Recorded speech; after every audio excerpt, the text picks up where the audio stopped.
रखती हैं। इस दिन संध्या के समय तारों का दर्शन करके उन्हें अर्घ्य अर्पण करने के बाद ही इस व्रत को खोला जाता है। कई स्थानों पर चंद्रदेव के दर्शन करने के बाद इस व्रत को खोला जाता है। इस व्रत को अहोई आठे के नाम से भी जाना जाता है। इसी दिन बहुला अष्टमी भी आती है। बहुला अष्टमी यानी जिस दिन बहुला नामक गाय को भगवान श्री कृष्ण की विशेष कृपा प्राप्त हुई थी और उसी के नाम से बहुला वन का नामकरण किया गया था और वो वन आज भी वृंदावन में है। तो आइए आज अहोई अष्टमी और बहुलाष्टमी के शुभ अवसर पर हम इस पौराणिक कथा का श्रवण करते हैं। इस कथा का वर्णन हमें पुराणों या शास्त्रों में नहीं मिलता, अपितु व्रज की लोक मान्यताओं के अनुसार इस कथा का प्रचलन सुना गया है। एक समय वृंदावन में एक गाय थी और उसका नाम था बहुला।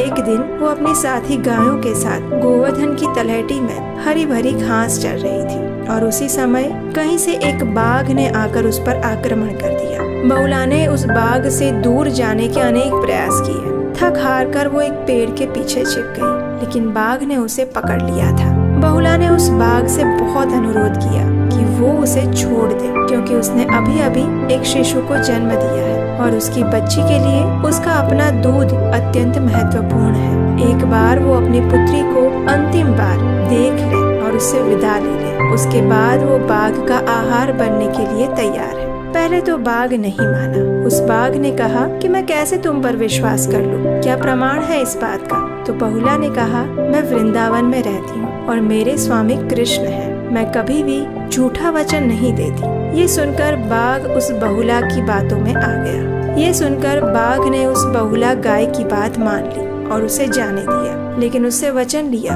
कि अगले दिन प्रातःकाल वो उसका आहार बनने के लिए अवश्य वापस आएगी। इस प्रकार बाघ से छूटने के बाद और उसे वचन देने के बाद बहुला वापस अपने स्वामी के पास आई और अपने बछड़े को दूध पिलाने लगी। उसने सारी घटना अपने स्वामी, एक ब्राह्मण और अपने बछड़े को कह सुनाई। जब उन सभी ने ये करुण कथा सुनी तो वे अत्यंत दुखी हो गए। बहुला के उस बछड़े ने कहा, माता, तुम्हारे बदले मैं बाघ का आहार बनूंगा, मुझे जाने दो। ये सुनकर बहुला का स्वामी भी अत्यंत शोकमग्न हो गया। उसने बहुला से कहा, बहुला, तुमने बाघ को आहार देने की बात की थी, तो तुम्हारे बदले मैं चला जाऊंगा। लेकिन बहुला ने कहा, नहीं, वचन मैंने दिया था, इसलिए इस वचन का पालन भी मैं ही करूंगी। इस प्रकार रात्रि बीत गई।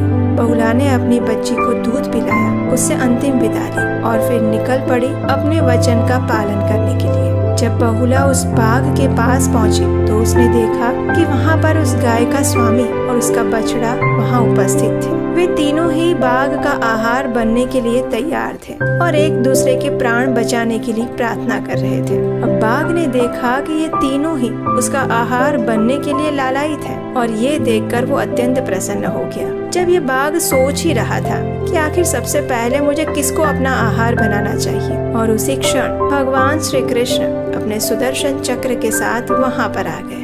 भगवान श्री कृष्ण गायों और ब्राह्मणों के रक्षक माने जाते हैं और इसीलिए तो उनकी महिमा का गान गाते हुए कहते हैं, नमो ब्राह्मण देवाय गौ ब्राह्मण हिताय च जगद हिताय कृष्णाय गोविंदाय नमो नमः।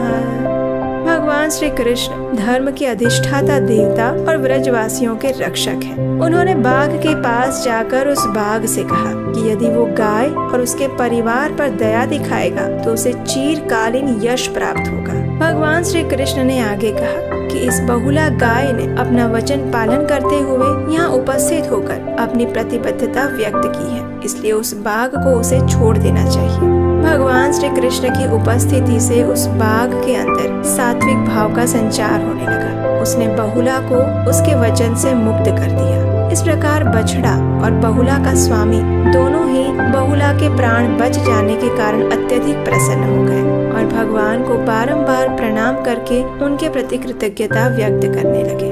भगवान श्री कृष्ण की कृपा से वे स्वयं को धन्य अनुभव करने लगे। भगवान श्री कृष्ण ने इस बहुला गाय की सत्य निष्ठा और प्रामाणिकता से प्रसन्न होकर उसे वरदान दिया कि आज से जिस वन में ये घटना हुई थी उस वन का नाम होगा बहुला वन, और जिस दिन ये घटना हुई थी वो दिन था बहुलाष्टमी यानी कार्तिक मास के कृष्ण पक्ष की अष्टमी तिथि। भगवान श्री कृष्ण ने उस बहुला गाय को आशीर्वाद दिया कि अगले जन्म में वो भगवान की पत्नी बनेगी, और इसीलिए भगवान की अनेक भार्याओं में से एक भार्या का नाम बहुला भी है, और इसीलिए आज की इस तिथि को बहुला अष्टमी के नाम से भी जाना जाता है। तो यह है भगवान श्री कृष्ण की करुणा, दया और उनकी कृपा। अहोई अष्टमी के दिन माताएं अपने संतान की सुखाकारी हेतु प्रार्थना करती हैं, और इस बहुला की कथा में भी हम वही देखते हैं। इसलिए बहुलाष्टमी की ये कथा भी अहोई अष्टमी के साथ प्रासंगिक है। तो ये थी आज की बहुलाष्टमी की कथा। ये